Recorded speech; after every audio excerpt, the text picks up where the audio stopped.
Recumbent riders around the world. My name is Gary Solomon, and you're watching the Laid Back Bike Report.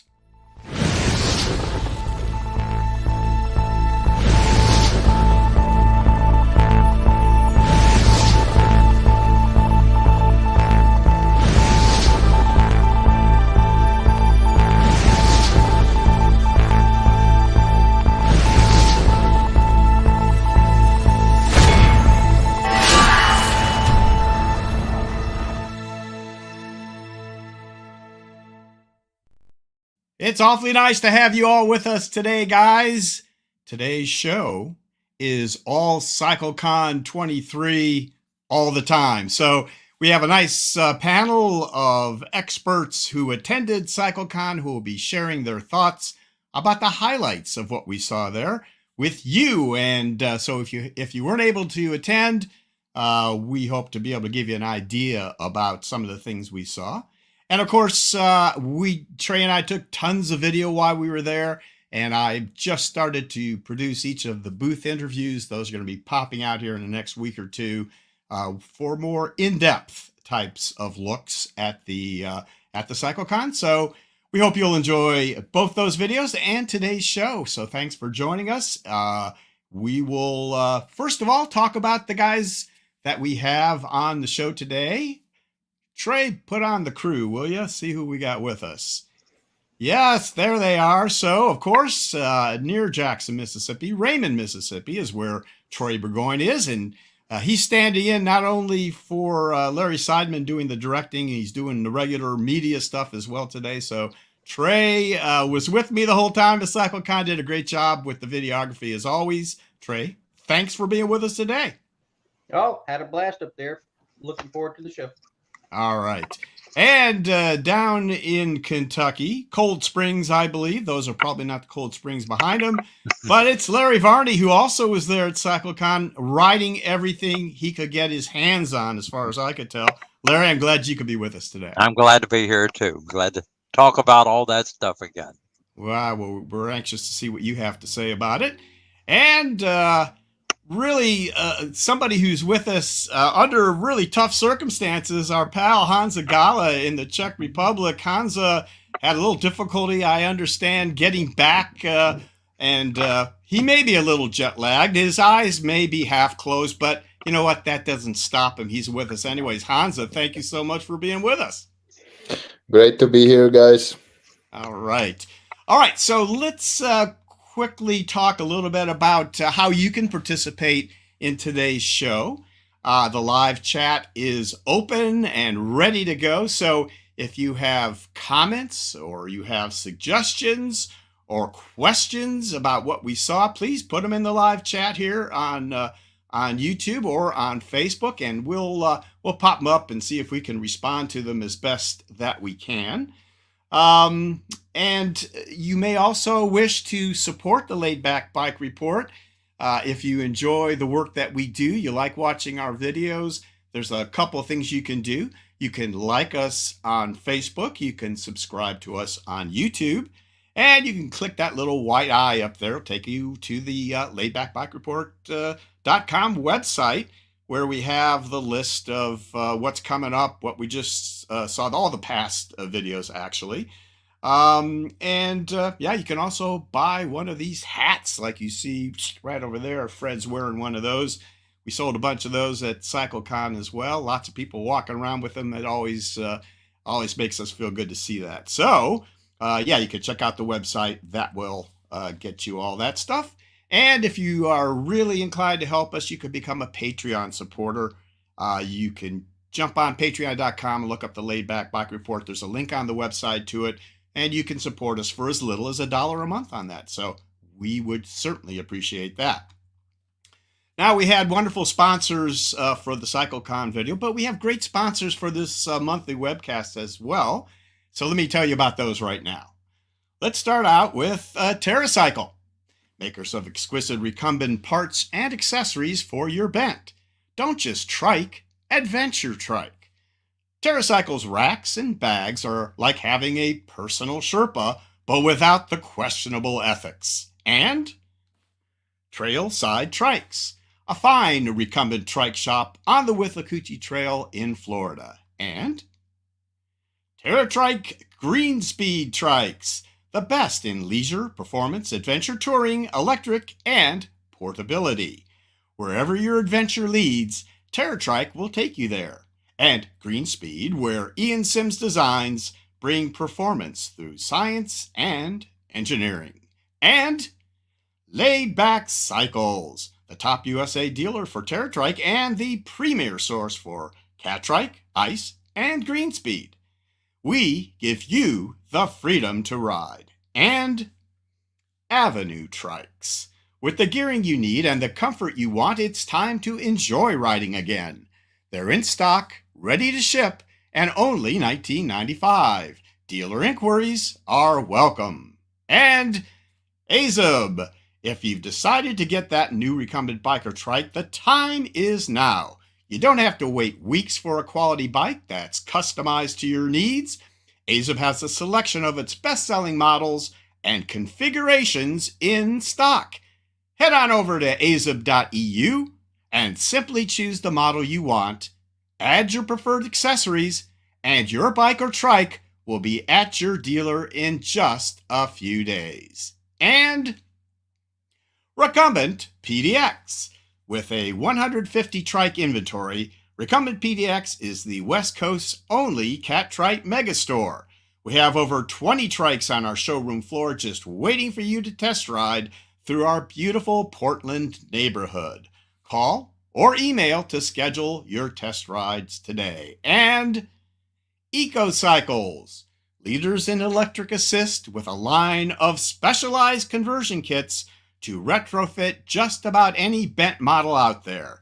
Check out their new facility and grand reopening website super sale at cycles.eco.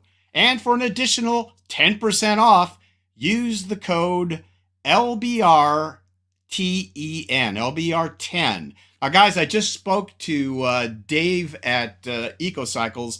Many of you have had concerns, as have I, about what was going on there at EcoCycles.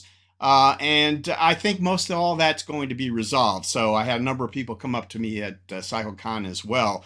They've had some difficulties getting the new shop up and running and the website and stuff. But the website should be going up really as we speak right now. And he was kind enough to offer that 10% discount just to our viewers. So with that code LBRTEN. So just to let you guys know, the motors are great. I've got one. I know Trey has one as well.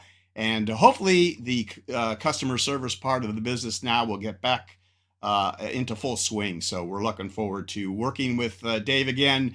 And I think he wants to come on and talk to you guys as well. So we'll have a future segment on that. So with that, let's jump right into the one segment that we actually have today, which is that review of CycleCon. And we had a great time there. The crew was great. I'll introduce who all of them were. One of them, of course, is Larry Seidman, who I stuck an Insta360 camera in his hand and told him to walk up and down the aisles. And so we're going to give you a little quick 45-second look at what it might have looked like coming into the show and looking at all the booths. So, Trey, pop that video up, will you?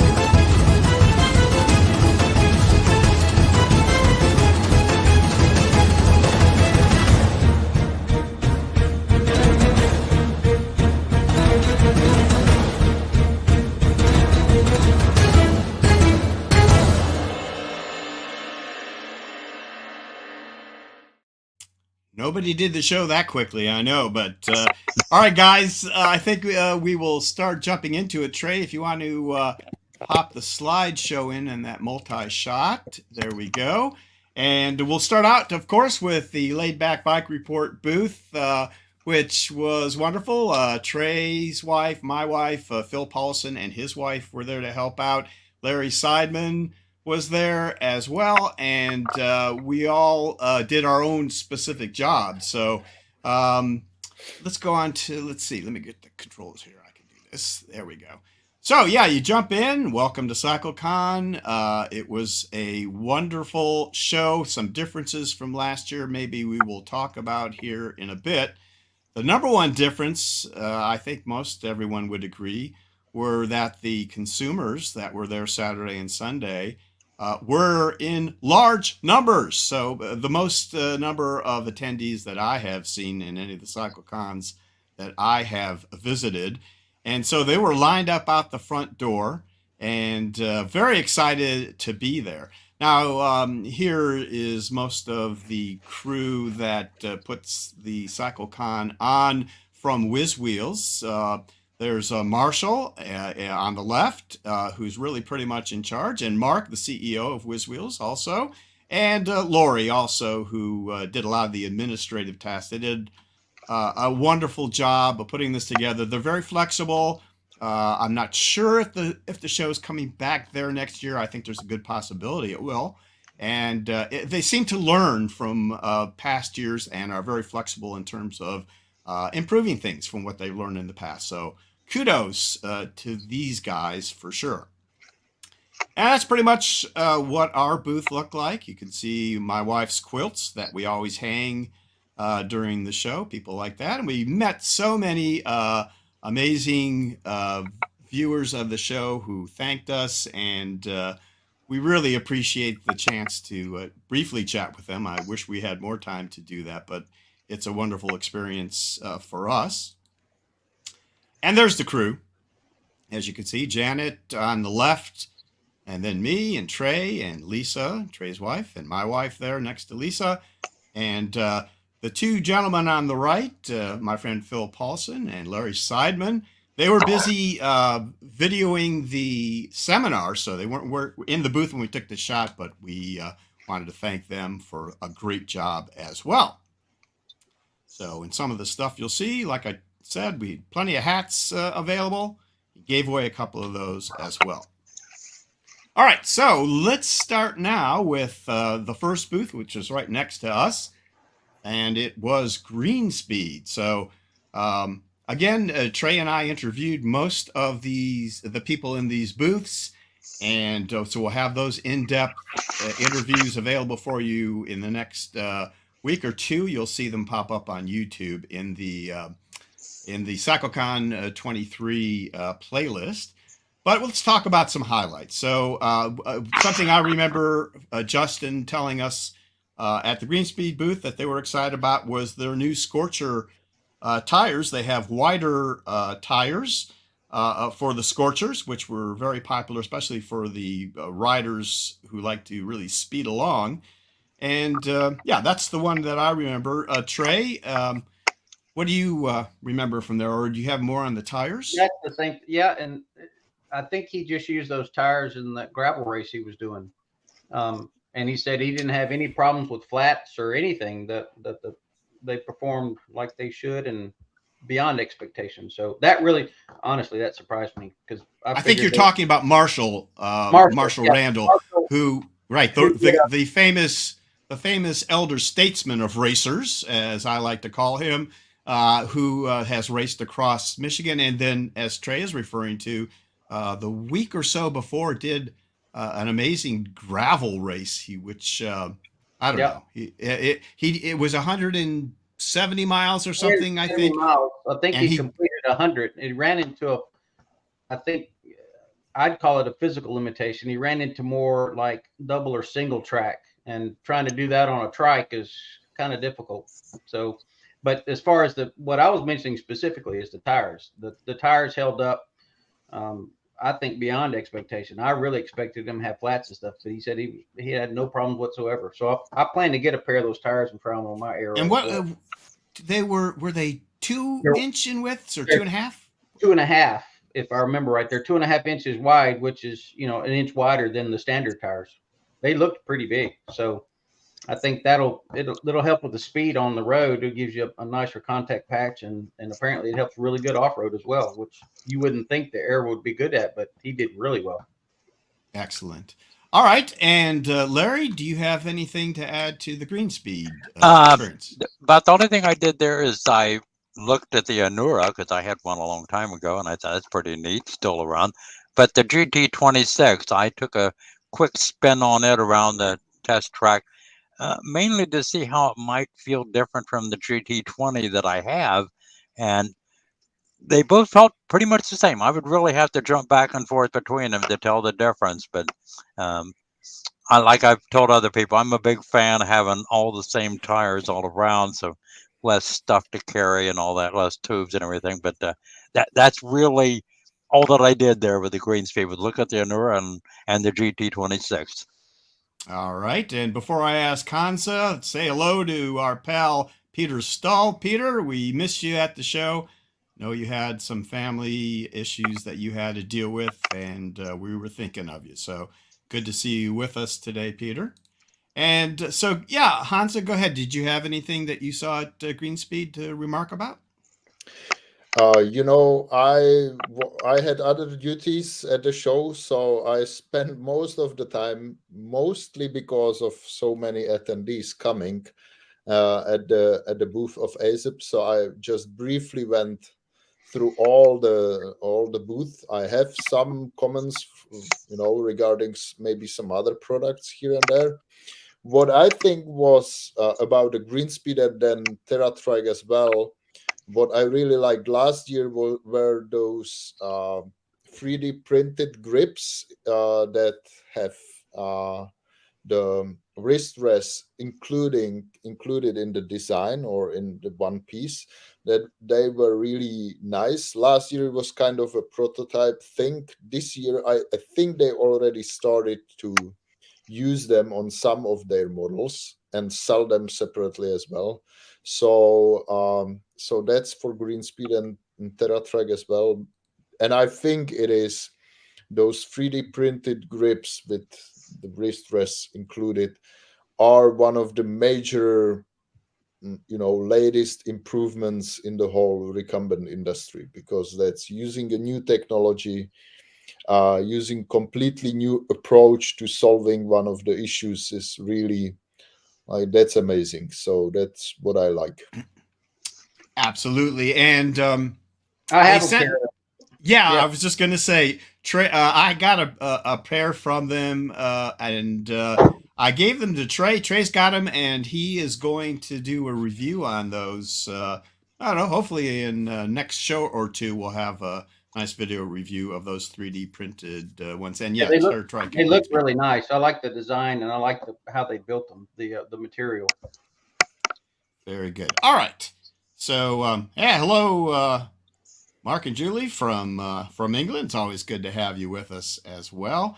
All right, so let's move along here. Sorry. There we go, to cruise bikes. So a couple of interesting things I'll talk about here, and then we'll hear what the rest of you have to say about it. So cruise bike was represented by Larry Oslin, as you see here, and many of you may know Larry as a premier racer on a cruise bike. He has been in so many endurance races over the years, then ran into some health problems fairly recently. So he's not been able to race as he likes in the past. But so now he has kind of focused his energies on getting deeper into cruise bike. They have made him a dealer. So he's in North Carolina, and if you're interested in having a good look and a ride, you can contact Larry there. He actually populated the booth with his stock, so he had all the cruise bikes there. And the other interesting thing, let's stay with it, that he showed was a trike adapter to a cruise bike. And there were a couple of tilting trike things. We had Trey and I had talked to Andrew from the University of Wisconsin in in Milwaukee, I think. Mm-hmm. And Andrew talked to us again. Did we see it maybe in this previous picture? Yeah, you could just barely see it back here. You can see the tilting trike that he brought and kept in the cruise bike. He's got the front end of that bike that he and the students put together is a cruise bike front end, and it's a tilting mechanism that he continues to develop and work on. But separately, there was a cruise bike is working on this adapter thing, and let's see, Trey, if you want to, Sylvia Halpern, who was there, and oh, by the way, Sylvia is out riding with the impromptu group here in Ohio. She's still down in Xenia. I think they rode to Dayton today, so she's not able to be with us unless she comes in late. Maybe she will, but she was there at the show and caught Larry, I guess, on this adapted tilting trike. So yeah, let's have a look at the video she shot on that. Give us a little intro. What do you call this thing? This is the Magic Tilting Trike prototype. Magic tilting trike. It's a prototype. It's a prototype. Cruise bike prototype. Cruise bike prototype. Thank you. All right, let's see it in action. It's pretty cool.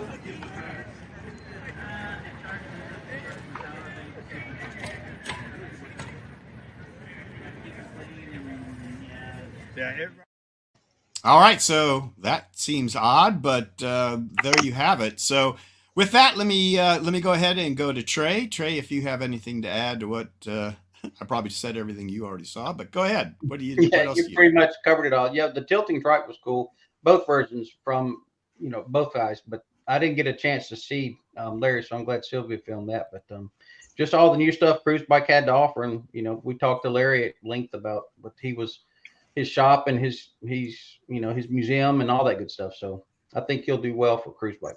And I'm glad you mentioned museum. So yeah, Larry has put together a cruise bike museum, and in addition to his house, I think, I mean, he's gone like really he's deeply built an into addition. He's got the history of cruise bike in there, so it's really cool. So we are going to also work with Larry on a segment for that. So we'll give you guys a good look at that museum if you're interested in the next show or two as well.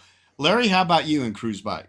I walked among them and stared at them, but I didn't ride any or anything. But every time I look at them, I think, one of these days. So maybe, but right now I haven't bought one yet, but I'm thinking about it. All right, you walked among them, but not everyone can say that. So, and Honza, what do you have to say about it? Anything? I think it was great to have at least some kind of cruise bike there, because for a long period of time, cruise bike as a company was kind of refusing to go there. We missed them last year. I think it is, a US brand that should be represented them there. It is definitely a company that, like Catrike, let's say, that would be missed there. But so it was great to see them there.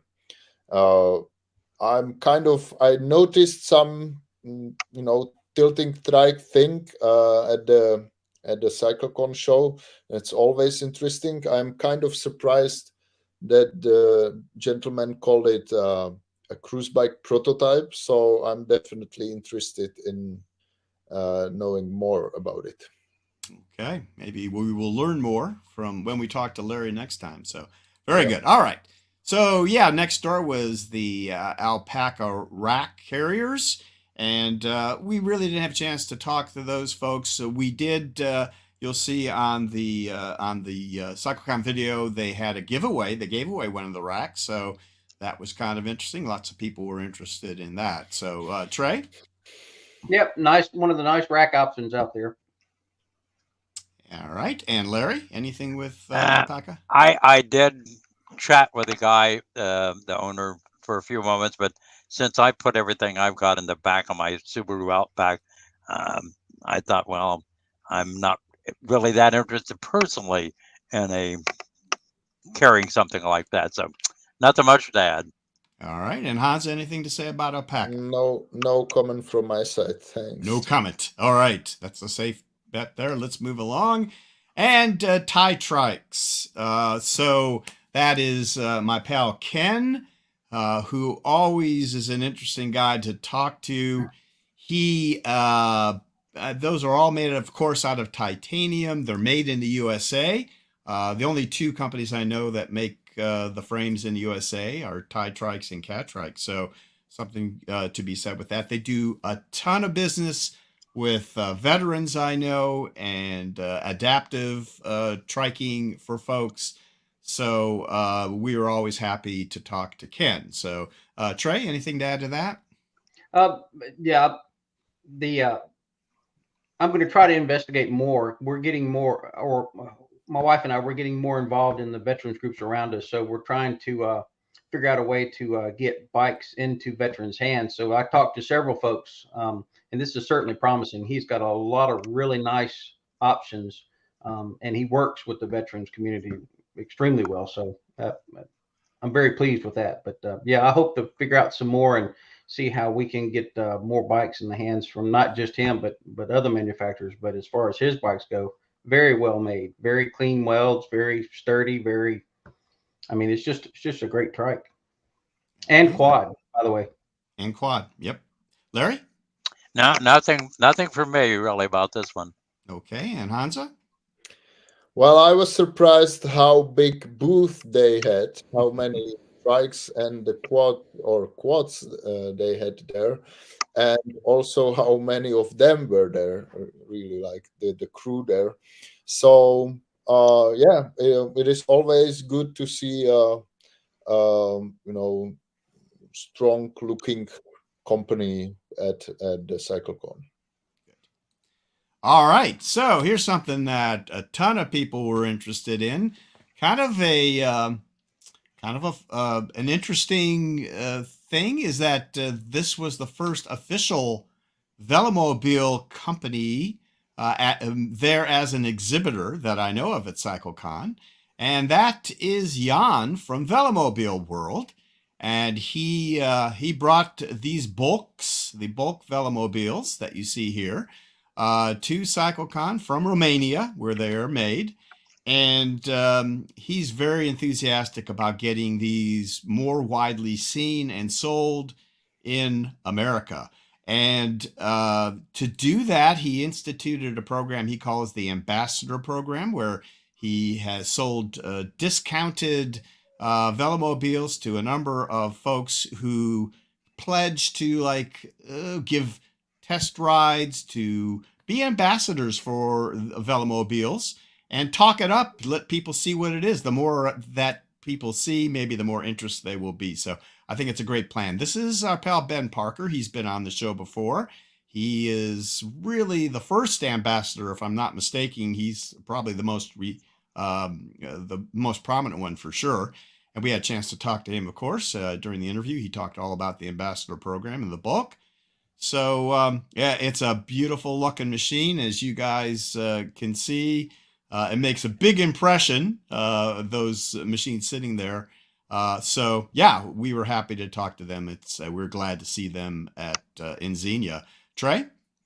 Yeah, and the bulk was designed for this market. You know, we've covered it in the show before, but that's very interesting. I like the ambassador program because there truly are a niche within a niche market. So the more out there, the more. And all of those bikes were pre-sold. Those are all customers' bikes.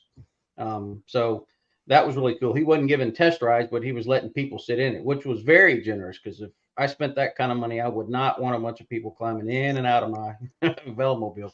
But they were very careful, and I think it's very unique, and I like the program. And I don't see a velomobile in my near future, but future would be far future. Let's see, would be. It may happen, huh? Mm-hmm. All right, Larry, is there a velomobile in your future? I sometimes think there is, and other times I think, do I have room for it? But yeah, the one time was several years ago, that Rollover America thing where I was in part of it. I really like a velomobile, especially on flat or down hills. Now, going uphill, you got a little bit more weight to carry and all that. But I have a feeling we're going to see velomobiles with e-assist start getting more and more popular. Yep. No doubt. You need one. All that snow you have to ride in.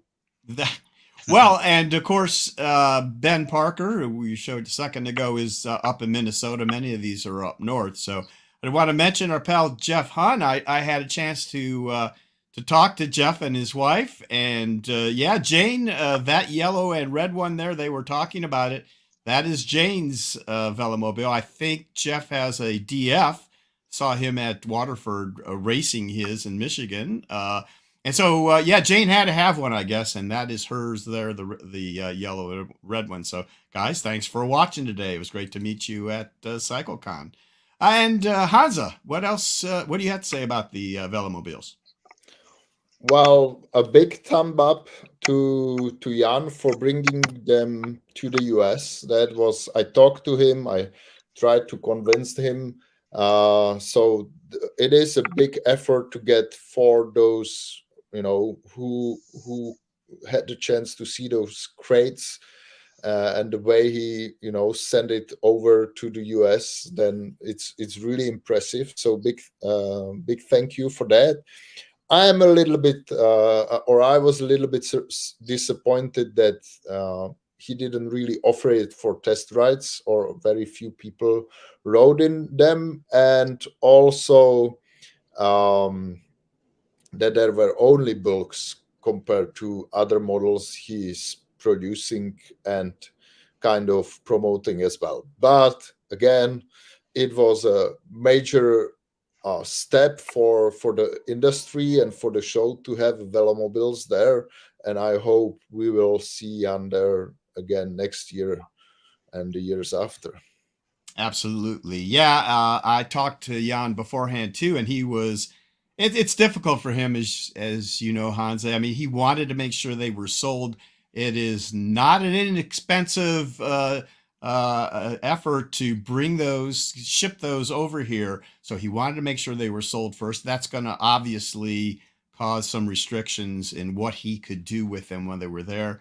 And yeah, it would be great to see some of the other brands of velomobiles. They make most of them over in Europe, there in Romania. The Velomobile World does. So maybe he'll work that out next time. I think he found it worthwhile coming. So yeah, I echo what you said. Hope to see them next year as well. So, all right, let's see here. Can I have one more comment? Sure, please. We had at least 3 or 4 trikes pre-sold before the show, and all of them were basically sold during the show or after it. So you can let people ride the trikes and then sell it. Yeah. But I get the point. I would like to see maybe a very interested people, a special session for them or anything like that. But Jan knows my point, and I really hope he will bring at least one for test ride next year. Because it's absolutely right. I mean, you can sit in it, and that tells you something, but there's nothing like sitting in it and riding it and getting it up to speed, right? Yeah, absolutely. You got to ride it. But yeah, that's the challenge. I don't know how he's going to. Well, I know how he'd do it. I don't know if he'd be willing to do it. That's well, we have a year to work on them, so let's all do that and see what happens. And we saw one of the bikes you sold, the red, white, and blue, when we met him when we were out doing drone footage at the end of the show. The Honza, the trike, the red, white, and blue trike you sold. Yeah. All right, guys, let's move along here. This is Bosch. And that's Zach, and he was there to talk about their motors and also about their pinion drives as well. So we had a chance to talk to him. He talked about the Bosch motors being, as most of you know, incorporated into many of the major manufacturers' trikes from the manufacturer. And then he talked a bit about the pinion drives that they have. You can probably see them here off to the left. We in the video we got into that a little bit. The thing I recall about the pinion is that they have a new one, I guess, that is auto shifting that they're going to start promoting soon. So I found that interesting solution. So we look forward to seeing that. Trey? Yep, love belt drives. no grease tattoos, low maintenance, easy. Love the idea. Add automatic, and the perfect client is my wife. She absolutely loved riding automatic trikes. You just enjoy the ride. For those that aren't hardcore and out there, oh, I've got to maximize my speed. For those who just want to, like she calls it her, what did she say? Smell the roses type of bike. You just ride it. When you stop, it downshifts. When you ride up, it upshifts for you. It's a great idea. Love it. All right. And Larry. Well, I just have to agree with what's been said. So nothing new from this end. All right. And Honza, did you have a chance to talk to them? Yeah, I did. We talked about options to, assemble Bosch on other manufacturers' trikes and stuff like this. It was great again to see a major company like Bosch and also Pinion to be presented there. Yeah, in a way. Pinion also has not only the automatic shifting coming or electronic / automatic, but also the motor combined with the shifting. They presented at the Eurobike, so I hope they will have that one next year available as well. Yeah, that's a great point too, as far as having some of those major accessory motor manufacturers and stuff. It lends an air of credibility to CycleCon as they're building up their reputation. So yeah, it's good stuff. So yeah, Trey, did you have something? Well, the other thing is their commitment to supporting models that are discontinued after the fact. He covered that in the video. You'll see when Gary publishes that. But I know other manufacturers commit to X amount of time. Like Model A, and then next year there's Model B. They no longer make the Model A. How long can I get parts? Because this is a significant investment to put e-assist on your trikes or to buy a trike with e-assist. So it's nice. I believe he said 7 years. 7 or 10. It was a long. 7 or 10. I can't remember, but it was that was impressive as well. Absolutely. I'd like to hear more manufacturers state something to that effect. All right. So next was day 6. It's, I guess, sort of recumbent. We did not chat with those folks. This is a very successful bicycle company. I know most of the bicycle shops that we talk to that sell day 6 sell a bunch of them. So, but we really doesn't really fit exactly into our category. Trey, anything? I guess I look at it as a good transition to a full recumbent. For those who say, oh, recumbents are for X or Y or Z or whatever, but I'm not quite ready for that. So this is kind of like an entry into it and gives them a taste. And then the transition's easier and opens their mind to the comforts of recumbents. Mm-hmm. Larry? I would echo just exactly what Trey just said, that it's not not completely upright, not completely recumbent, but nicely made. I would say anybody who can't quite make up their mind, give those a shot, see what you're like. All right. And Honza? Yeah, as Larry Hobbs comments in the chat, it's a crank forward bicycle similar to Rens or now Phoenix Bikes Works, what they produce. It is really, if there is a pure recumbent shop having some like almost upright bicycles available on the floor, it's usually the day 6. So I'm not surprised they were those presented on the show. Yep. I don't. Russell Zonner is asking about he corrected to Fauza /TQ model. Is he talking about day 6? I'm not familiar with this. Anybody? I think Fauza is a Fauza TQ models. Here's his correction. He says Fauza. Yeah. Okay. Russell, if you want to, Fazua is a motor producer, but I don't know anything about it anyway. But that could be just a model name or whatever. Okay. Mid drives. No, very good. No, whatever. No, they were not there, I guess. Okay, good answer there. All right. Oh, he says mid drives. Yeah, that would be a So, okay. motor, but Yeah, I it's a don't think mid-drive motor, Fuzzy- not related to day 6. Right, Fuzz- right. But he was talking, I think, maybe responding to the Bosch. Yeah. Oh, thing, so.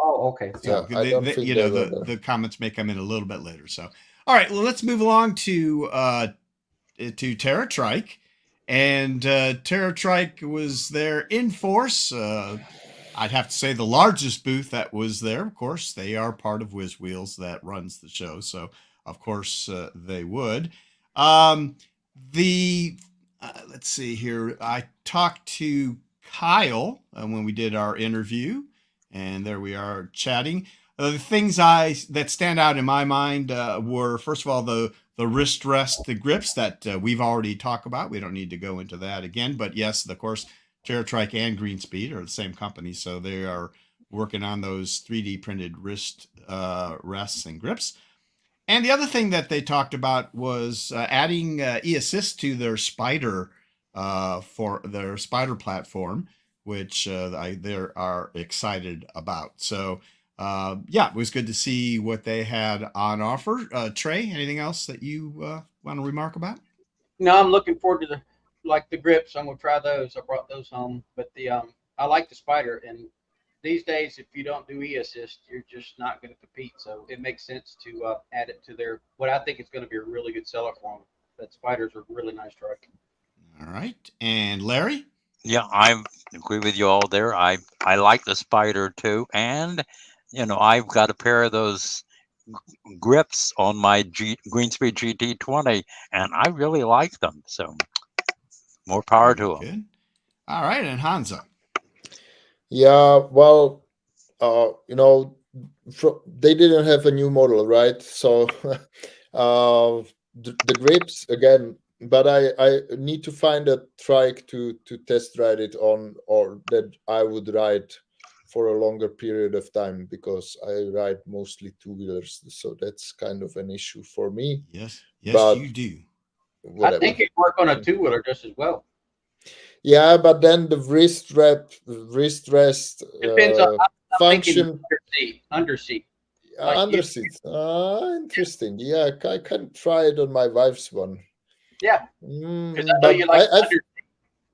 Yeah, but they are definitely supposed to be used on trikes. Still, the under seat steering on recumbents two-wheelers, you have a little bit more frontward, so you know, reclines into frontward position, so you don't really need the.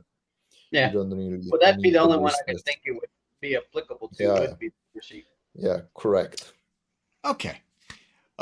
So next up was a large booth that was Catrike, and we were all, I'm sure, in agreement here. It was very exciting to see Catrike appearing at CycleCon this year. They were not there last year, so made a huge difference having them there. And Mark Eglin, the CEO of Catrike, was there with a full complement of their trikes, including the new Max, which he showed us. It's a larger, you can see it there on the left, the red trike. It's a bit larger than most of the other Catrikes. And on that Max, they had helping handles. You can see those there a little bit as well. And the helping handles it just kind of complements the trike, being, I think, probably pointed towards maybe the larger rider, maybe needing a little bit of assistance. So really, a little bit of a departure from what we've seen from Catrike before. I thought it was amazing. So Trey? Yep, pretty much the same. I think it's like a competitor to the Greenspeed Magnum. You know, similar type audience is what it's geared toward. Folks who are larger but want to get in better shape and have the fun of riding a recumbent. So kudos to them. Great. Good. Larry? I've owned quite a few Catrikes over the years from 2003 on, but two of them that I have been interested in but not even owned are the Dumont and the 559. And I know that they're very similar, except the Dumont has the suspension. So I wanted to go out there and ride them and see if I could really tell much difference. And on the smooth parts of the course, they both felt pretty much the same. And when I went off into the rough stuff on the DeMont that had the, suspension, I could tell the difference. So I thought if you're going to be riding on some not so great roads and stuff, this neither is what I'd call off-road suitable. But the DeMont definitely, the suspension works. I like both of them. And I rode e-assist on both of them and thought one thing that I had to say is that on one of them I was riding and it was really quick, e-assisting and all that. And I looked down at the speed gauge and I thought, oh my God, I'm going 22.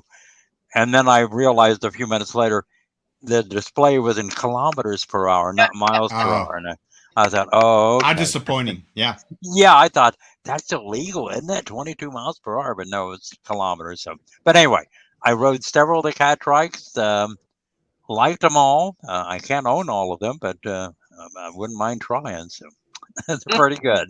Okay. And Honza? Yeah, I was really glad to see Catrike at the show. It was, it is a major US recumbent brand, so they were really missed at the last year's show. And I talked to Mark. He was like, I don't have enough, crew here. I don't have enough trikes here for the test rides. So I believe they will have even bigger presentation next year. And yeah, once again, it was great to see them there. The Max seems to be popular. I have talked and visited several recumbent dealers as well. They like it. So yeah, that's it. It was great to see Catrike at the show. All right. And Abus. So Abus is an accessory distributor. We did chat with them last year. A couple of nice guys, interesting company. Locks and helmets, lights, all kinds of stuff that they have. So we didn't chat with them this year because it didn't look like there was too much new there, but I could be wrong about that. Trey, you were with me, so I don't know if you have anything to add. Well, I looked at earlier. I looked at their display. It looked like they had a new lock there, but I didn't get a chance to talk with them. But from the last time we interviewed them, they've still got some really cool locks, and I think some really good solutions for recumbents. It makes it easier to lock them up because they're not. They're not a typical diamond frame, so there needs to be more innovative ways to secure the entire trike, and they have them. Larry?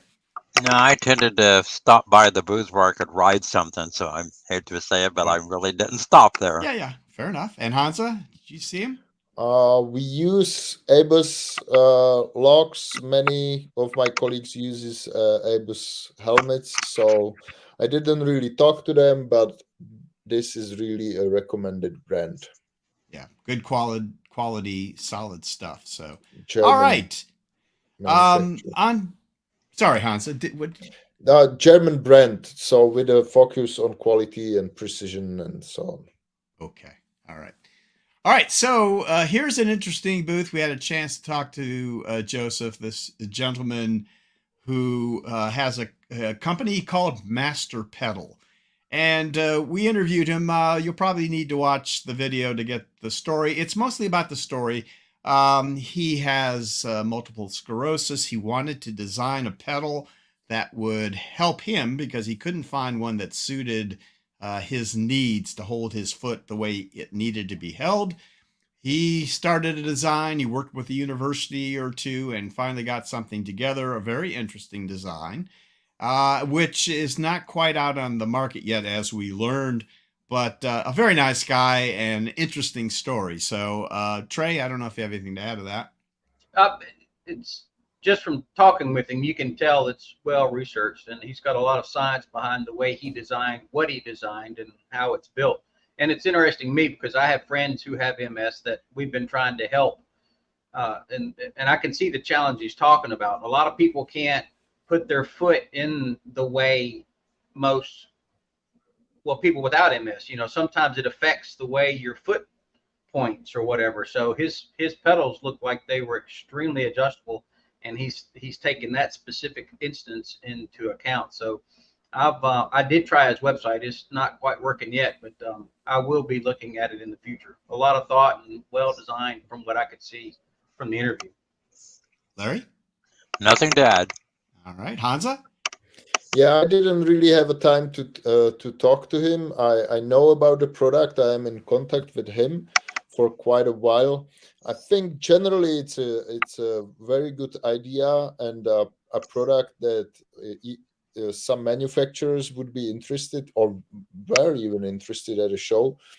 Um, I don't really like all the talks about how effective the mid arch cleats or way of pedaling is. I'm still not sure about that, but otherwise, it is definitely a well thought design and hopefully a product in the near future. All right, great. And we don't want to get too deep into the mid-arch cleats because that's like a religious discussion and we will Yes, go on for a very long time. We will light up the chat. Let's not go there today, but maybe we should think about that in the future. So, good point. I didn't even think about that. All right, moving on to Lancaster Recumbent. So, we talked to them last year about the Smart Brake, this electronic braking system, which is what they brought there. They had that there and showed it off again this year. But a couple other things they brought too that we talked to them about that were interesting. Uh, one of them was this on the left. You see this hand cycle, which they are distributing, and a very robust a hand cycle there that I think is interesting to see. And in the middle, you can kind of see a wheelchair-like thing. Oh yeah, there it is. With I don't know, some guy just happened to be sitting on it. Some old This guy. is this is the Velo chair. This was one of the hits of the show. We saw it all over the floor.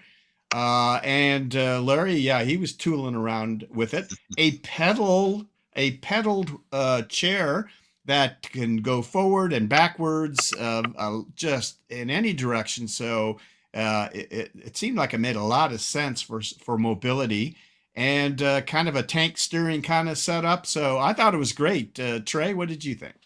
Yeah, it's a really cool design, and I think I saw that thing being ridden more than anything else. It's just maybe it's because it catches your eye, but everybody was riding it, and it has appeal to us for other, for needs for certain family members.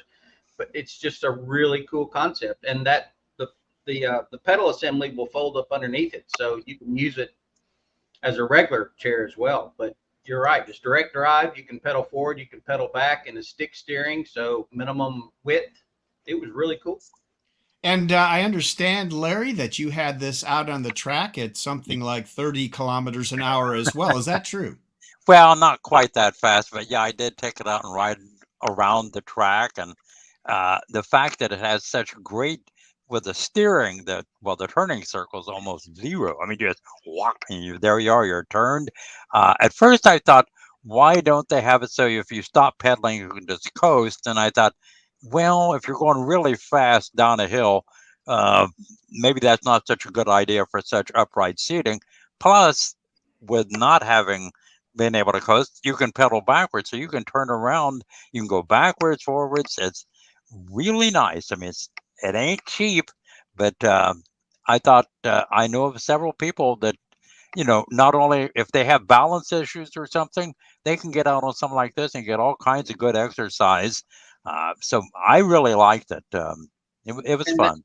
that real quick, that brings up a memory. He said during our interview that 90+% of the people in a wheelchair had the use of their legs, but they're in a wheelchair because of maybe stability issues or things like Yep. that. So this gives them the ability to use their legs, keep their legs active, and keep muscle, from atrophy and from non-use to.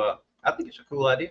Yeah, Scott's a smart guy. He knows. Yeah, he knows his products in and out. So I'd like to get one for a longer term review rather than just what I did. But okay. it Well, was if enough. Scott is watching, maybe. Oh yeah, hey, maybe he can work something out for you. Oh, yeah. We'll put that up if that happens. Honza.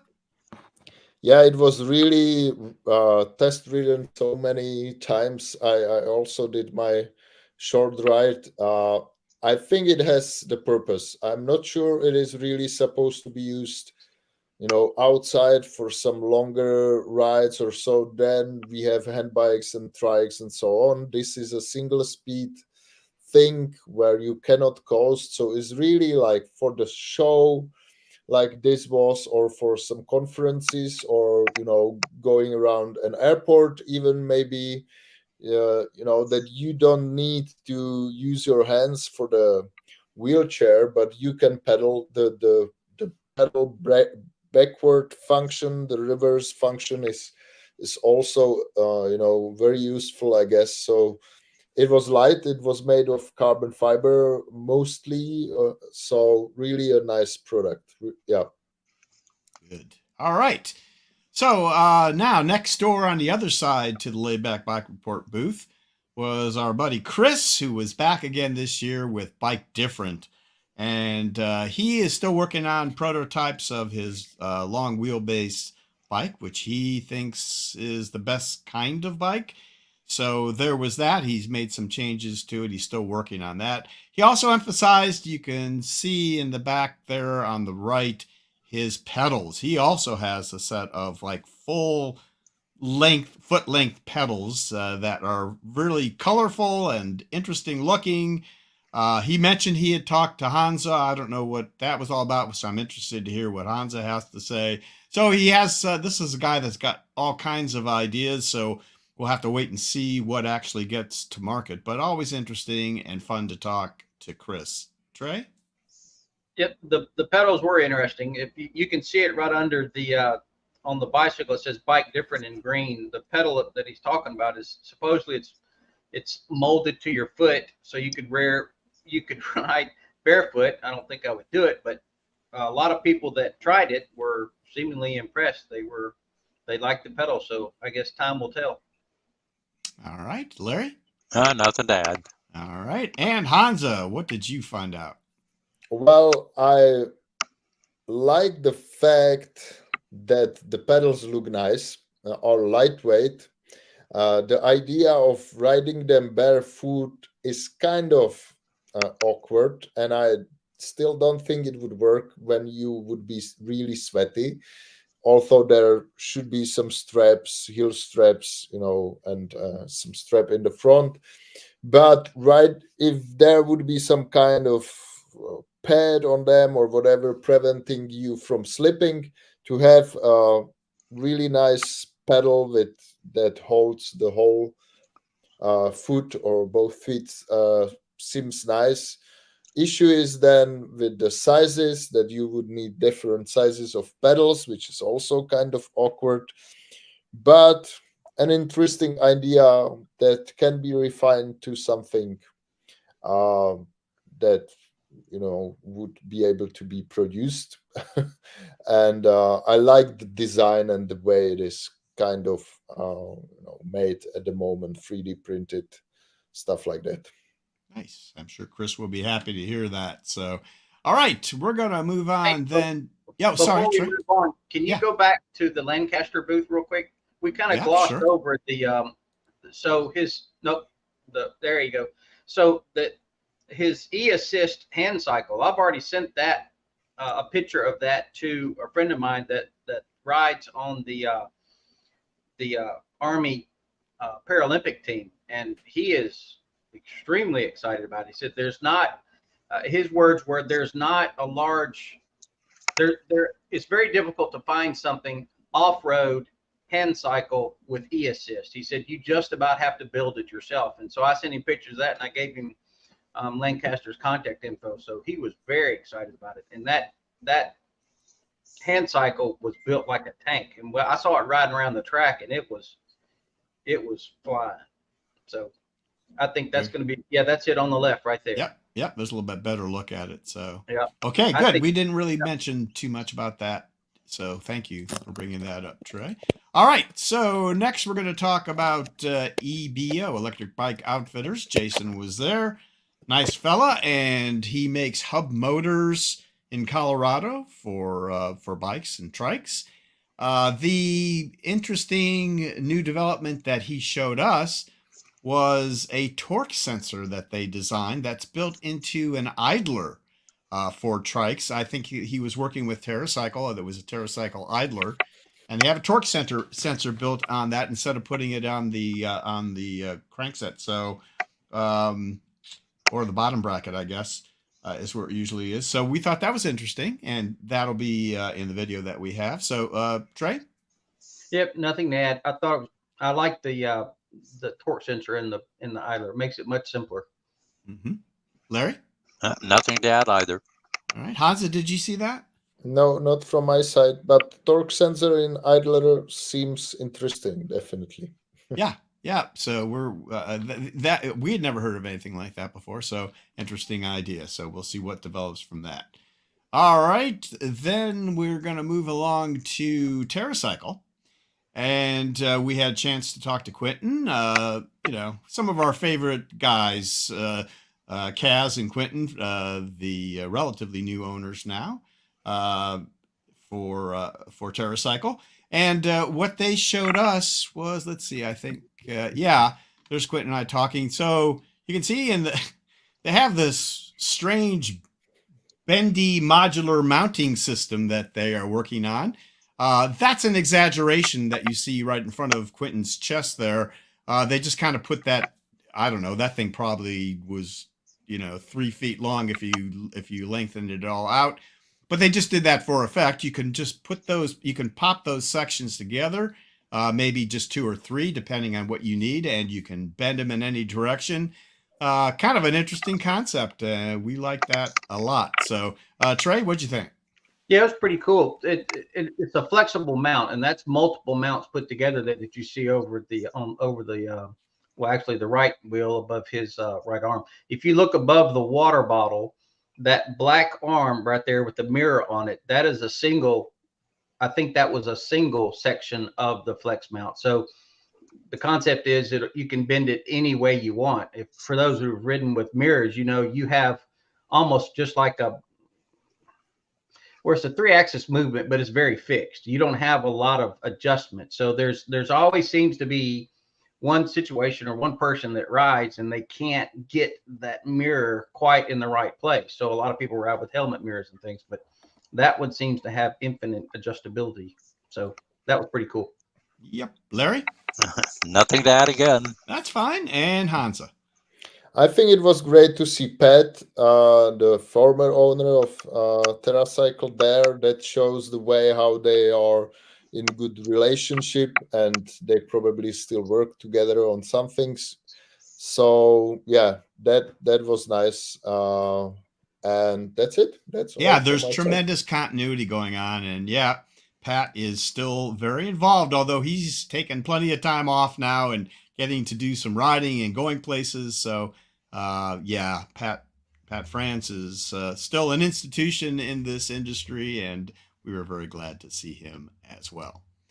All right, so kind of in the TerraCycle booth was another good friend of ours, been on the show a few times, and it's Jonathan Garcia. And Jonathan, as many of you know, has helped to design a number of bikes, and has designed this Mystique shorter wheelbase type of bike that has had a lot of kudos from a number of people who have checked it out. It's a beautiful bike in person when you see it. So Jonathan is a tremendous advocate for the recumbent biking world. Owns one of the owners of Rose City Recumbents there in Portland. And we were glad to see him and have him talk to us about the Mystique. Trey? I love the Mystique. I'm trying to remember. No, I didn't. I was trying to remember if I rode it last year or not, but I didn't. Great concept, lower seat height, all new. You can run with any of the new components, 1x12s, electronic shifting, tapered headset, all the stuff. So that seems to be a limitation that we've run into in the past. And I'm glad to see him and more manufacturers come out with 2-wheel bikes that can handle all the new technology that's being offered in the regular diamond frame market. That's been a reason that I haven't really purchased a new 2-wheeler, because I didn't want to do it with the old technology. But now the tide seems to be turning, and I think Jonathan's one of the leaders of that. So as well as Cruise Bike is doing the same thing, but now Bachetta's joined as well, or Baquetta, excuse me. Yes, that is the owner's pronunciation. That's what we're going with, Baquetta, from now on. So, Larry, go ahead. Yeah, I looked at it and it does look really nice, but I didn't get a chance to ride it or anything. But it looks, if somebody's interested in nice, speedy two-wheelers, recumbents, that's something to give some thought to. All right, and Honza? Yeah, I'm looking at a Metabike Mystic. I think in several last years or editions of the CycleCon, maybe 4 or 5, this has been the show with most two-wheelers on display. Because we had, I think, 4 of them. Then this one, HP had, Baquetta was there, the cruise bike with loads of two-wheelers there as well. So that's my comment on that. Yeah, that's a great overall comment. So the addition of velomobiles for the first time and the influx of two-wheelers. I mean, if you're taking a philosophical look at the show, this is what, from 35,000 feet, that's what you'd have to say would be the difference. So good point. Absolutely good point. All right. So next we're going to move to Sunseekers. These guys make a lot of bikes and trikes, recumbent bikes and trikes. They are a lower price point type of manufacturer. We talked to Michael there that you see in the middle about some of their electric assists and non-electric assists, trikes, fat trikes, and such. The one thing that they really wanted to emphasize was this rack. It's hard to see in this picture. We did the interview with Michael. There's the trikes, but so this rack is actually not their manufacturer's trike.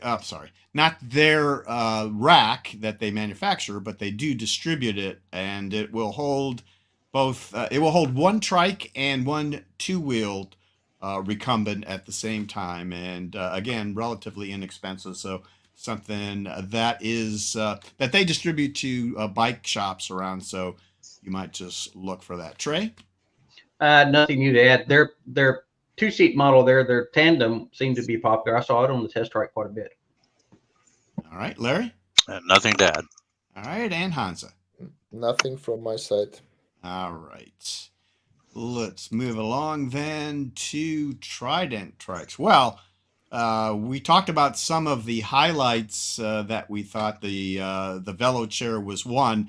I got to say, number 2 that lit everybody up was this tiny kid's trike that Tom from Trident brought, called the Half Pint.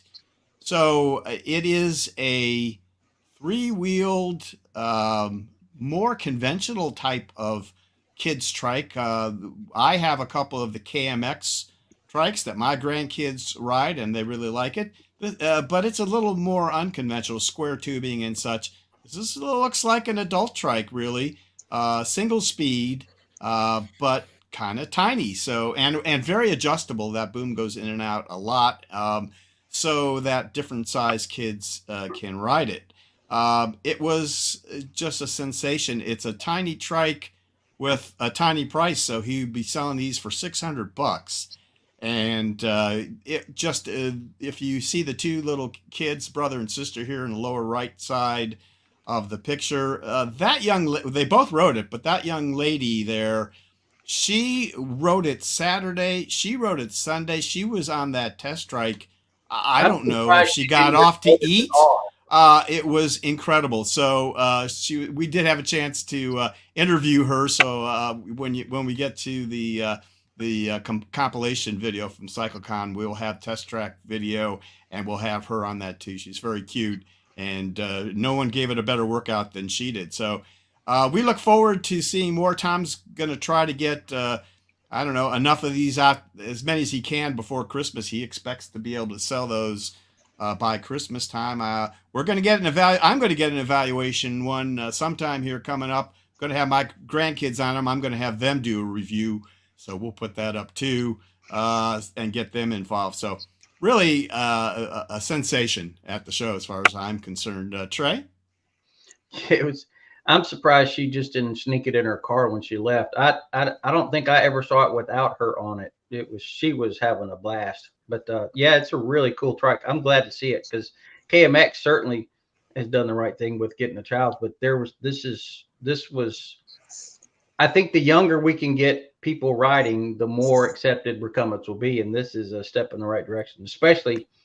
And he even said, especially with the weight, it's 18 pounds, and he said he has a multi-geared hub for it as well. That's a single speed, but he said he's going to check into the viability. But he did have I don't know if it was a prototype or. Yeah, was that a 7-speed or a 3-speed hub or something? I thought it was a 3-speed, but yeah, I think it said 3-speed, but that would be probably all you'd need for that. So oh yeah, well she didn't need more than one gear. That girl was lapping people. I was like, yeah, she was flying everywhere with that. Larry, did you get a chance to test ride this? No, I was going to say I looked it over real well, but I thought, I don't think I'd fit. But yeah, I think it's a good idea and get more people. Well, we got enough old people riding recumbents. Now let's get some more younger people. So yeah, agreed. And Honza, what did you think? Well, it was one of the least visible, but or kind of pardon. It was very invisible, but kind of also very visible stuff, because of the size. But sometimes they were somewhere there and you couldn't see them. But every time that little girl went around, we could see her and the fun she had. It is a successor of the smallest KMX trikes, but it looks way better. And I think it's if there will be a chance to upgrade it to 3-speed or even 7-speed gear hub, I can imagine it, taking it with kids for a longer rides, because I couldn't really take the KMX, for longer rides. It was too heavy, too bulky, too slow, too everything. It was just for fun. This seems more like a serious trike, and it's great to see something for kids that small available for a good price. I couldn't agree more. And yeah, like I said, I've got 2 of those KMX. My grandkids love them, but we can go 4 or 5 miles, and that's really, I'll ride with them, and it's nice to be able to ride trikes with them. But that's about it. I mean, it's just too hard without having multiple speeds. And so they tend to just ride figure 8s in the driveway, which is just fine, but that's not really what we're after here. So yeah, a great concept. Tom, congratulations on thinking about this, on the design, and we look for maybe some big things there. So, all right. Go ahead, Trey. On the build, he said it's built just like his larger bikes. This is his larger bike, just reduced in size. The welds, the quality, the design, all the stuff is just a scaled down version of his full size bike. So that's an advantage he'll have over the KMXs. The KMXs are great, but they're tanks. I mean, they're meant to be, completely, I don't know, indestructible, so to speak. But they're definitely not something you could ride on a long distance ride. All right. And our buddy Alva Henriksen is saying that Spec Bike has a kid trike too, and he's got one in his shop there in Sweden. So I don't know about that one. Hans, do you know anything about the Spec Bike, kid's bike? Maybe you do. Yeah, of course. It depends, what age for which age do you expect the trike is? So this is for really small kids. I don't know, up to will be probably till 8 or so, then 8, 10, then you will need something larger. So Spec Bike has something like the half pint. Then HP Velotechnic has a larger trike. Maybe you can use the Pocket for kids. You can use ASUP Titrisec, which we have now available as well. But we are really talking about the smallest trikes. So then this half pint is available, or also the spec bike kids trike. But I find the half pint a little bit more refined and better looking. Good. All right. On to the next booth, which was Neo Drives. This is a German hub motor manufacturer who is now manufacturing. This is Eve, who gave us the interview and talked about the hub motor that they have being available for HP and Catrike. Maybe some others I'm not aware of, but nice looking motor. Looks like it's got all the specs you need. German made, quality, and backing up of the motor for the future. So great job with this one, and we were happy to talk to Eve. Yeah, I guess that's all I have to say about that. Anything, Trey? I've never been a huge fan of hub drives because of the limitations they've had in the past. But in talking with Eve, he said that they're working to address most of that. The thermal capacity, they overheat pretty easy going up hills and things like that. But they seem to have. Well, he says they've designed a system that will overcome a lot of that and give you the torque you need to handle the hills. So I'd like to try one in the future. Very good. Larry? Nothing new. All right. Honza? Not really. All right. So let's move right along then to Steintrike. So we had a chance to talk to Janet. And Steintrike's, the two new things really that I could discern that they had. First was, of course, it's the Wild one that they manufacture. Their trike with lots of, 4 inches of travel on their suspension. So it's super suspended. They have lots of different configurations. The newest one is 24, which is a 24-inch all-around, which Janet said changes the ride to something a little smoother, I guess. She likes the 24. And then they told us, we interviewed them on Saturday, and they were anxious to show their new e-assist model motor, which wasn't there until Sunday. We came back and we shot some video of that as well. So they have an e-assist version of the Wild one that is now available as well.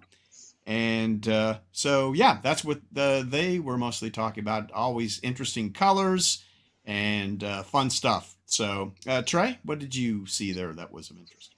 I like the 24-inch version. It makes, Larry has said in the past, he likes all the wheels the same size. If you're going to go touring or whatever on one, it certainly makes it easier. And that gives you a little more ground clearance. And with that suspension, it'd be a good off-road tour, I believe. All right, Larry? Yeah, I rode the all 24 around and several laps. I was looking for things that had bumps or rocks or whatever, curbs, anything to ride over. And the suspension, you can really get spoiled by the suspension on those Steintrikes. I had a good time on it, and I thought, boy, I had to make more room in my garage, I think. I really liked it. All right. And Honza? Well, I'm kind of biased, so I won't comment. All right. That's fair enough. We appreciate the transparency there. And that allows us to move on to HP. So lots of excitement at the HP booth. Not only with the new trike that they brought, but they had Robert and Matthew that were there to help out. And they also had with them the CEO of HP, Paul Hollins, was there as well. He was working just like the other guys, getting everything assembled, hard-working guy that put everything together. And I was fortunate to have a chance to sit down on a couple of HP trikes near the end of the show and talk to Paul about what the future holds for HP, some of their ideas for the future, and some of their philosophy. So that'll be in our video. But he's a great guy to talk to, a very nice fella. So, but HP, what it was all about for them was what you see on the right here, their Delta trike. We saw a little bit of this at Spezi this year, and they brought a version with them. One of the prototypes with them to the show that you see there. And I'm not going to say too much more about it. The guy to really talk to about it, we won't go into too much detail now, is Trey, who actually took that home with him, the bike that you see there, the trike, and he's going to be doing an evaluation on that that we will have a review of. So Trey, tell me, we did have a chance to ride together. You and Lisa both rode this, so yeah, take it from there, Trey. Yeah, it's well, all I can say is comfort. So it's a very comfortable ride, and I think this is going to open up a new market for them, for people who maybe want a little bit higher seat. They want something more versatile in town. They can go get their groceries. They can do some minor shopping and commuting and things like that. It's got a very nice motor, super comfortable. The suspension worked really well. We put, I guess, I was looking at the odometer. I think we put probably 60 miles on it while we were in Ohio. My wife rode it for 2 days, and then I rode it for a day. But so far, the results are very positive. It's, I think it's going to be very popular for them.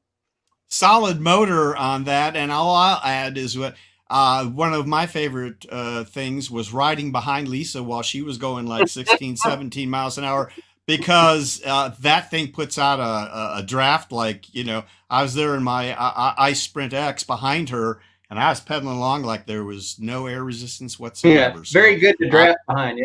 Yeah, I like the trike, but I like riding behind it even better. So Larry, go ahead. I agree with what Trey has said. I had fun on that, and one thing I always notice when I get on a Delta, which isn't all that often, is the turning circle is so dramatic, you know, that you can just turn around on a single lane with no problem. Yeah, it was fun to ride, and we'll have more on that coming up. Right. And if I could, just before we get to Honza, just another, we'll get away from the Delta for just a second.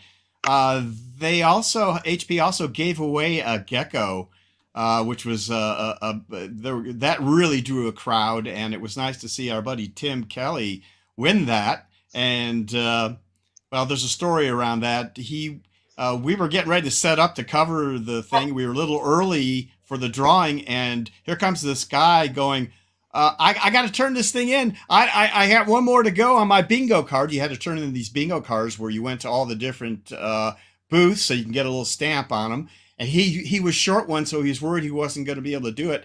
Well, it turns out it was about a half an hour actually before the actual drawing. We thought it was this drawing, but it was another. So he quickly ran out to do more test rides.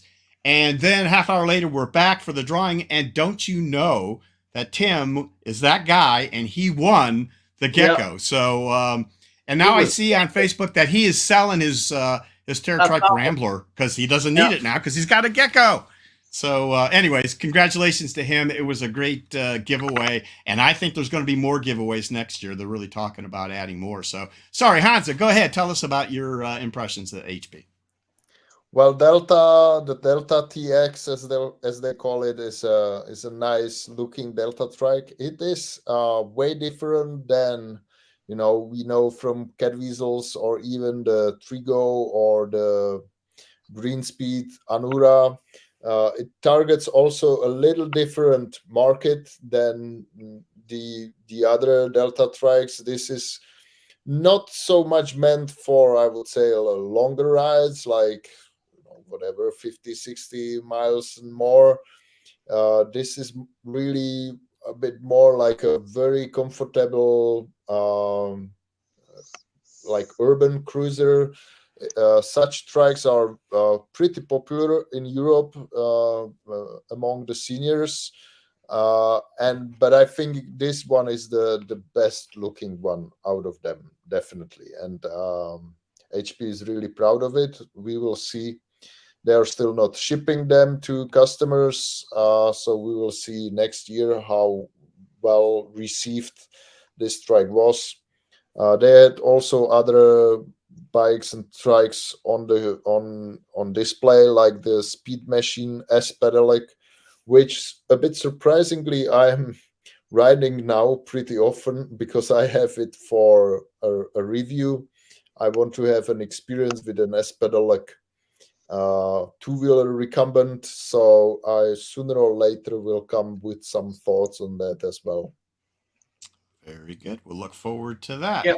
Real quick. And just briefly, I guess, because Trey, I think you remarked about this too. So Mary Beth Hackman says she found it to be twitchy in the steering and that the arms get tired holding the handles so high.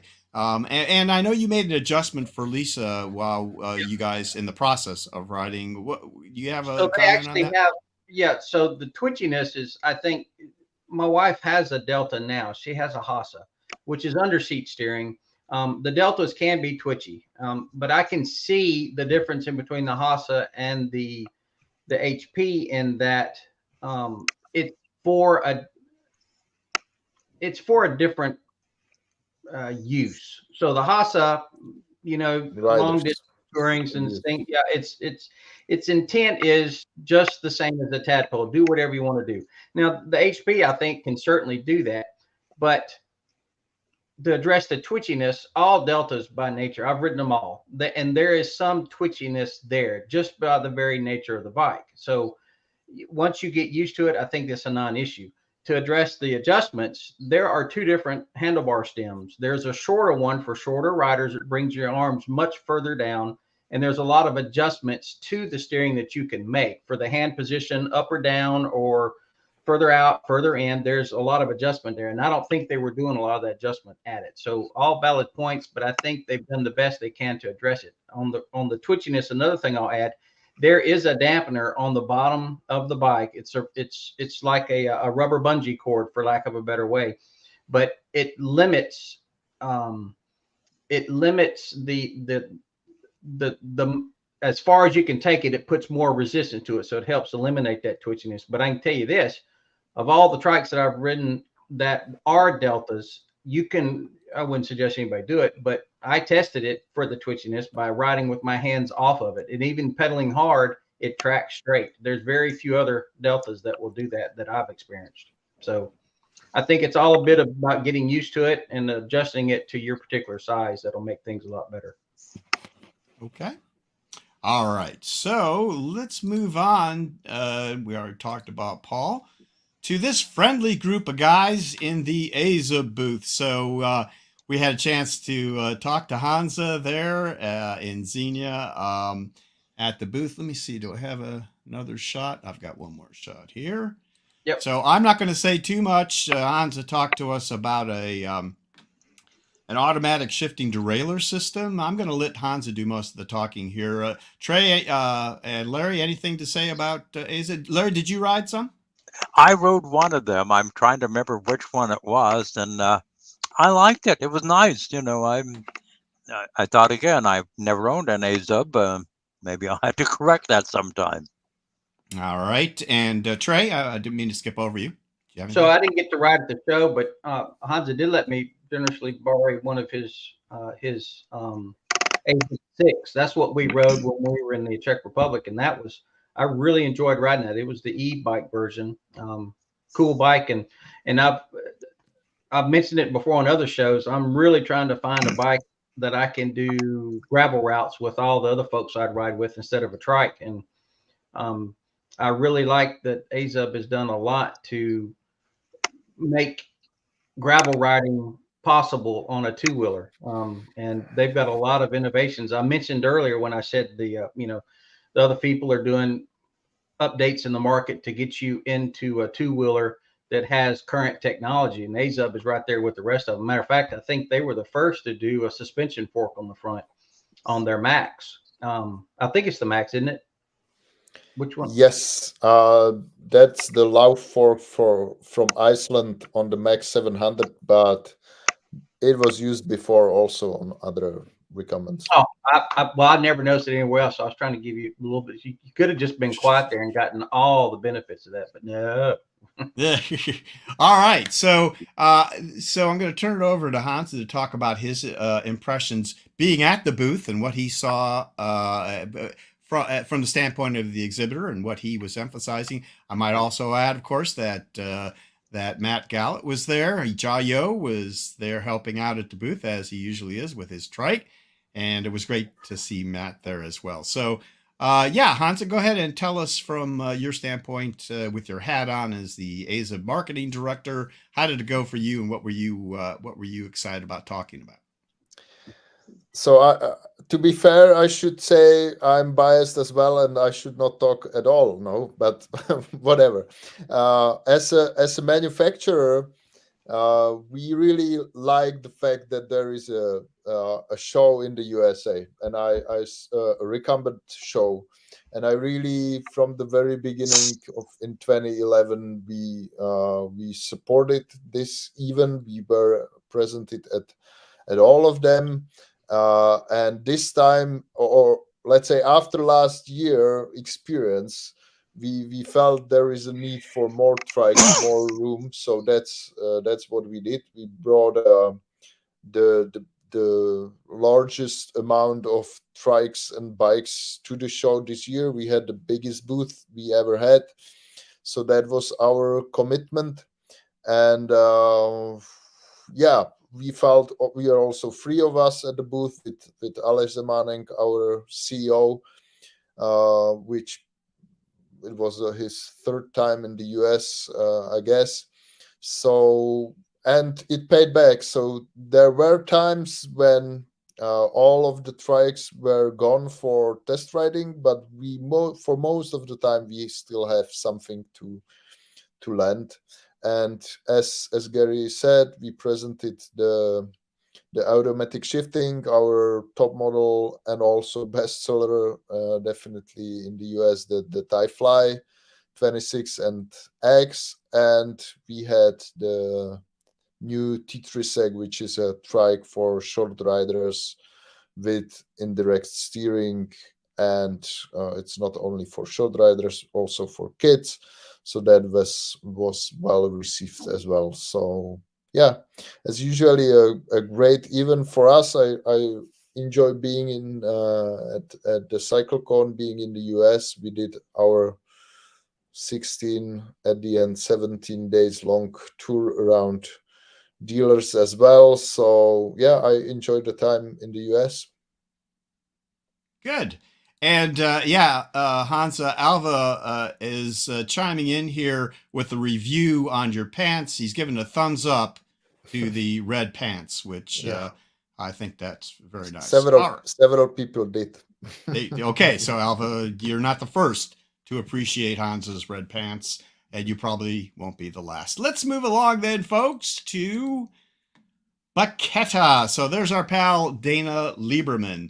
Dana, as most of you probably know by now, has purchased Biketta and is working on a couple of new products. The one he brought to the show was an e-assisted version of one of his bikes called the Pronto, and they're very excited about that. Let's I didn't have a chance to do much with it, so let's move on down the line here. Let me get back down here. And while I'm reorganizing, Trey, tell us, what did you think about what you saw at Biketta? Oh, I'm glad they came out with the e-bike version. I think that's going to help them a lot. I've always liked what used to be Biketta, now known as Biketta. Is they have some really good two-wheelers. I've always enjoyed riding them. All right, Larry? Well, as those who follow Bent Rider Online might remember, I just recently did a short-term review of the Biketta Pronto, and I rode that several laps, I mean, quite a few, around that track. And some people might realize that a lot of times if you're riding a two-wheeled recumbent, especially if your feet are elevated more than, say, it would be on a Tour Easy or something, sometimes it can be a little exciting just starting off. Well, I found that my first time on the Biketta, I just got my foot up there, made sure I was in a sort of a easy gear to start off with. Once I got rolling, within seconds, I had my both feet up there and I was pedaling along. It was comfortable. It wasn't twitchy. It handled the curves well. The electric assist was really good. And I kept thinking, again, here's something I probably need to somehow or another convince my wife I really need. But it was really a nice bike. I liked it. I tend to be more of a trike person, but definitely that was a two-wheeler that made me think, I need one of these now. So I think anybody that gets a chance to ride one of those, do it. You'll like it. All right. And Honza?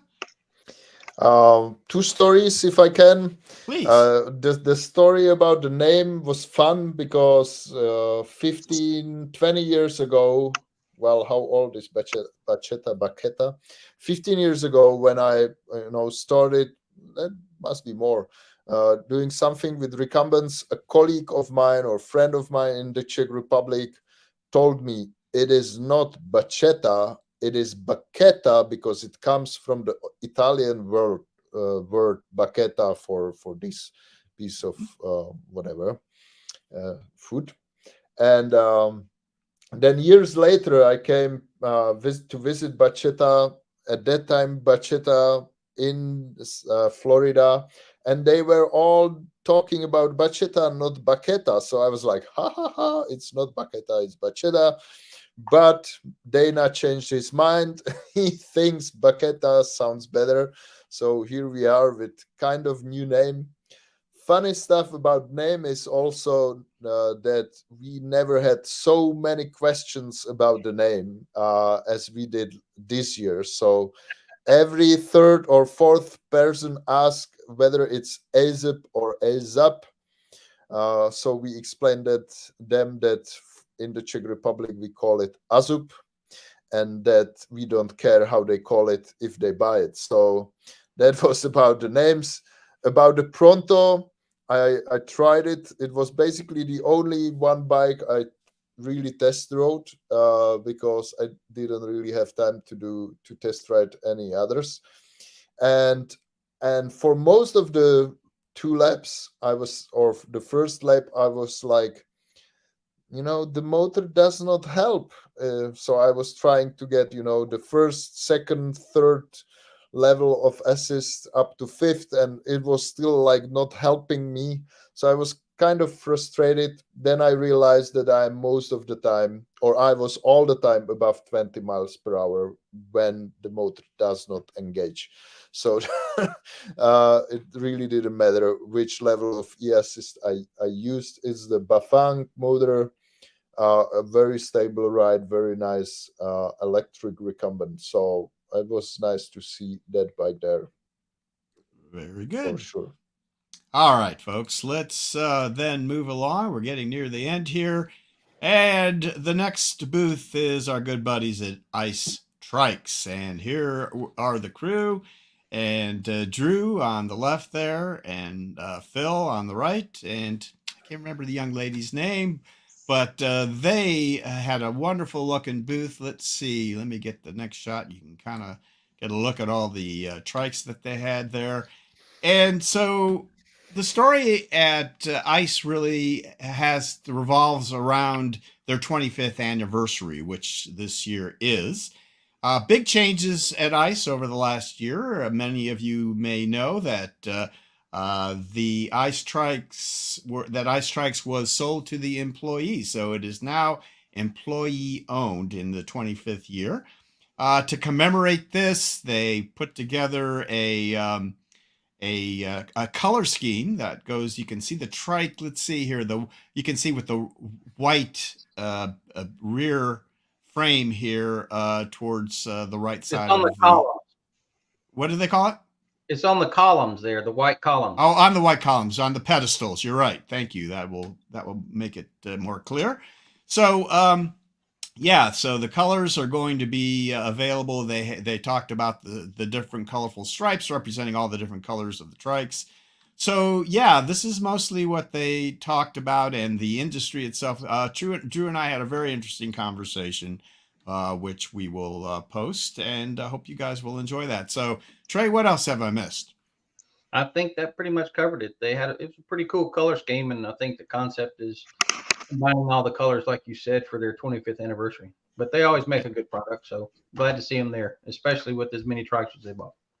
Yeah. Larry, did you ride any of theirs? Oh yeah, well, and not as many as, because I've owned so many ice trikes over the years, and I currently have an adventure. I was hoping to be able to at least sit on that new one with the color, but it was still up on that pedestal. But yeah, I rode the adventure. It used as the typical of the ice trikes over the years, comfortable, fast. The suspension works. They're well, really. I think if anybody gets the chance, try riding a nice trike, and you just might ride home with one because I like them. Excellent. And yeah, there's a third shot. You can see that trike a little better and the stripes of color right there next to our camera there that Trey is holding. Honza, what do you have to say about ice? Very professional presentation as every year, and not only at this, at the CycleCon, but also other shows. Although I think they were missing at the Spezi show this year. Anyway, they are really supporting the event as well. I had a pretty long conversation with Drew and Paul from HP Velotechnik. We were discussing how we can help the show grow. So that was nice to see those guys there as well, and to be able to talk to them. Absolutely. All right. So the last booth that we'll talk about here is ATOC, or Draftmaster. We had a chance to chat with Charlie, the CEO of the company, who makes these amazing racks. Robust, solid. You don't have to worry about it once you get them on there. Easy to load. He gave us a little demonstration, so nothing much new, but a great product that so many people count on routinely to hold their trike. So we always appreciate talking to Charlie. Trey? Not much to add. Cool design, well thought out, well built. All right. Larry? Yeah, ditto for me. I've never owned one, but I've seen others that use them, and they're really well done, and they're worth looking into if you need that kind of support, to haul your trikes around. Very good. And Honza? Yeah, I don't really have much to tell about it. We don't have such kind of racks in Europe, so no experience. But I think Charlie is really into supporting the CycleCon as well, so that's good to know.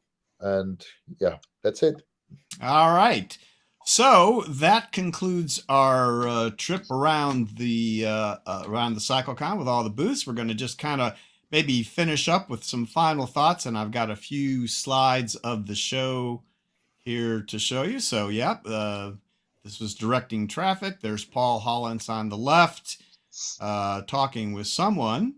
There's the way out to the test track.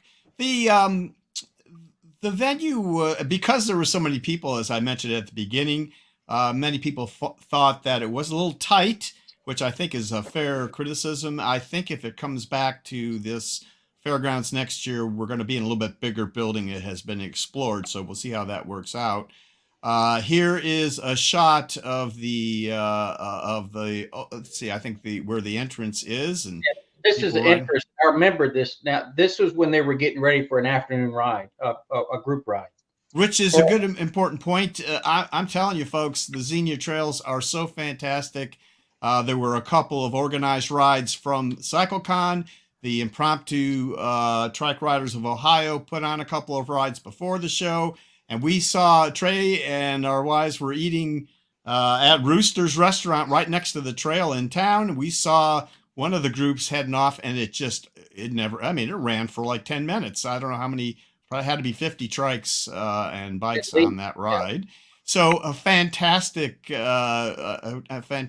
look, and a great place to ride. And I think that's one of the reasons why it's in Xenia. There were seminars, as I mentioned at the beginning. Larry and Phil recorded a number of those. We'll get those posted eventually. One of them was this guy right here, Larry Black from Mount Airy Cycles.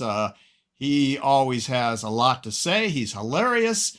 And so that was great. This gentleman, Bracy Elton, stopped me inside, and I had talked to him last year, didn't get a chance to see his Milan MX. This time I came out and got a shot of him in front with his orange Milan MX, an unusual velomobile. And then no one was more surprised at the end of this show than was Trey right there with his wife, Lisa. Great job, Trey, as always. And I did fly the drone. We got some interesting drone shots, including one of Honza flying his trike underneath our flying drone. Trey was a little suspect or suspicious of my abilities to fly the drone, but I managed not to crash it this time. So making sure my insurance was up to date. absolutely. We had a chance to socialize. This is one of the great things about CycleCon is meeting friends and colleagues and folks that you work with. And we had a nice dinner with the folks from HP. You can see Sylvia Halpern there on the left next to Trey. HP, and then Eve from Neo Drives was very kind and actually hosted this dinner for us all. We appreciated that, and Larry Oslin there, and Larry Seidman there on the right side, closest to the camera. Fun time. It was really a great opportunity. Finishing up, Trey and Lisa got to ride I told you the Delta there. There's the Delta TX. They popped on over to the house here in Columbus, and he was working on that. Well, he was just adding some air to the tire, but he did a little work on that as well. So again, we will have a review, Trey, and there we are at Xenia Station. The headquarters of the trail system goes out in 5 or 6 spokes in all kinds of directions for nearly 400 miles of trails here in Ohio for this. So we are very excited to share that with everyone. And so with that, let me bring everybody back up for final thoughts. You can remark on what I just said about the overall show or anything you might have. Trey, anything to finish up? I think it was a great show, well attended. Definitely looking forward to it next year if they hold it in the same place. I think there's something to be said for having it in the same place multiple years. People can plan, and with having the trails there, that makes it more of a destination journey versus just going to test ride. You can plan ahead. You can take your trike. You can buy a trike there. You can ride it while you're there, and I think that's an advantage. I think going to a bigger building is definitely in order. There was so many people there test riding that there was always a traffic jam trying to get in and out of the building, which is a good thing, and I think they have plans to address that. So. Great venue, had a blast. Trails were great. Show was great. Had a good time. All right, and Larry, go ahead. What Yeah, were your I would have to agree with everything that's been said so far about it. I know that there are people out in California or something that are saying, move it out here. At least closer. It's a long trip. It is. I mean, the fact that it's a long distance for some people, but has already been mentioned. With those trails around there, you could literally bike from Xenia down to Cincinnati, or even further north. And it being that hub, you got so many things. So it makes a perfect vacation idea. So you're not coming just to see a couple of days of a bike show. You're also coming to spend several days riding your bike or trike on some great trails. I mean, it's worth coming just for the ride, with, say, the bike show being icing on the cake. So I hope they keep in this area for a long time. All right, and Honza? It was a nice, great show. They tried to make it experience show, which I think they kind of did. Those I didn't know about rides that were organized before the show, but those 2 group rides during the show were really well attended. I think there was around 60 people riding trikes and bikes both days. It was Saturday evening, Sunday morning. I can, as manufacturers, we were complaining last year about the size of the hall because it was too big and the show kind of looked too small in it. So this year it was like the opposite. So we need to find the right combination. They have a better hall there, or bigger, in many ways better. We will see whether it is going to be organized again in Xenia, Ohio. I think it will be the place for either next year or for some of the future years. I like the idea of having the show kind of moving from place to place, but it is obvious that if it moves from place to place, we need to have it in the place where people can ride. and in the time when riding is good at that place, so in the Weather-wise, the climate-wise, yeah. weather-wise, Yeah, yeah. sure. So we need to have it in the right time at the right location. But it was a nice show. I think they say there were 2 times more, visitors coming, at least the non-professionals, and that's also good to know. So another marketing to do, presentation, and we will have a really good show next year as well. Absolutely. I look forward to that. We're already excited about it. And yeah, I agree with all you guys about that. So, all right, we are going to wrap it up then with our thanks to the sponsors who made this show possible. And they include TerraCycle. Are you tired of feeling like your bent was made for someone else? TerraCycle's handlebars and stems allow you to customize your ride so you can feel like the superstar you are, even if you ride like a turtle. And Trailside Trikes. If you find yourself in Florida near the Withlacoochee Trail, check out Andrew's shop and amazing crew. And TerraTrike and Greenspeed Trikes. Your vision, whatever it is, TerraTrike has a trike to take you there. And Greenspeed cutting-edge designs create performance through Aussie ingenuity. And Laidback Cycles, the top USA dealer for TerraTrike and the premier source for Catrike, Ice, and Greenspeed. We give you the freedom to ride. And Avenue Trikes, with the gearing you need and the comfort you want, it's time to enjoy riding again. They're in stock, ready to ship, and only $19.95. Dealer inquiries are welcome. And Azub, if you've decided to get that new recumbent biker trike, the time is now. You don't have to wait weeks for a quality bike that's customized to your needs. Azub has a selection of its best-selling models and configurations in stock. Head over to azub.eu and simply choose the model you want, add your preferred accessories, and your biker trike will be at your dealer in just a few days. And Recumbent PDX, Catrike's West Coast Megastore. Schedule your test ride on trikes with pedal assist electric from both Bosch and Bafang, roll-off and schlumpf components groups, and adaptive builds. Experience the joy of Catrike. And EcoCycles, leaders in electric assist with a line of specialized conversion kits to retrofit just about any bent model out there. Check out their new facility and grand reopening website super sale at cycles.eco. And for an additional 10% off, use the code LBRTEN. All right, guys.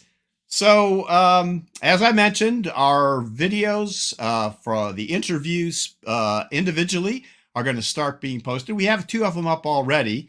Let's see, we've got Sunseekers and Ice, I think, out.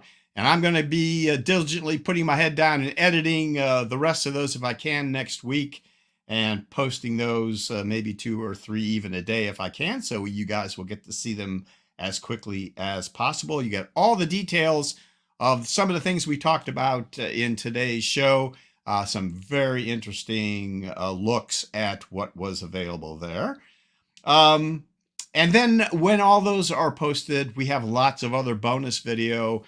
We have test track video, drone video. We have outtakes. We have lots of fun stuff to add to those. We'll compile that all into one big video. So if you're not in a rush, you can watch that monstrous video we'll put together at the end of the others, maybe a couple, 3 weeks. We'll see when that pops out. So we look forward to doing all that for you guys from our visit at CycleCon. Let's see, next show is October 15th at 2 p.m. Eastern Time. I'm already working on some recorded interviews of some interesting people and products that I think you guys are going to enjoy. So look for us next month on the 15th. Now, how can you support the Laid Back Bike Report? like us on Facebook, subscribe to us on YouTube, and don't forget to click that little white eye up there. It will take you to our website where you can become a Patreon for as little as $1 a month. All right, guys, everybody up on the screen. Let me take a little drink. All right, didn't even finish my tea because I was talking too much. All right. Well, guys, so thank you so much. Great contributions. I hope everybody enjoys everything you had to say as much as I learned from you. So Trey and Honza, Larry, thank you so much for spending your time with us this afternoon to share with our viewers. So thanks to you guys, and thanks to all of our viewers. We appreciate you guys staying with us, and I hope you got a lot out of it. So until our next webcast, from all of us here at the Laid Back Bike Report, so long, Bet Riders.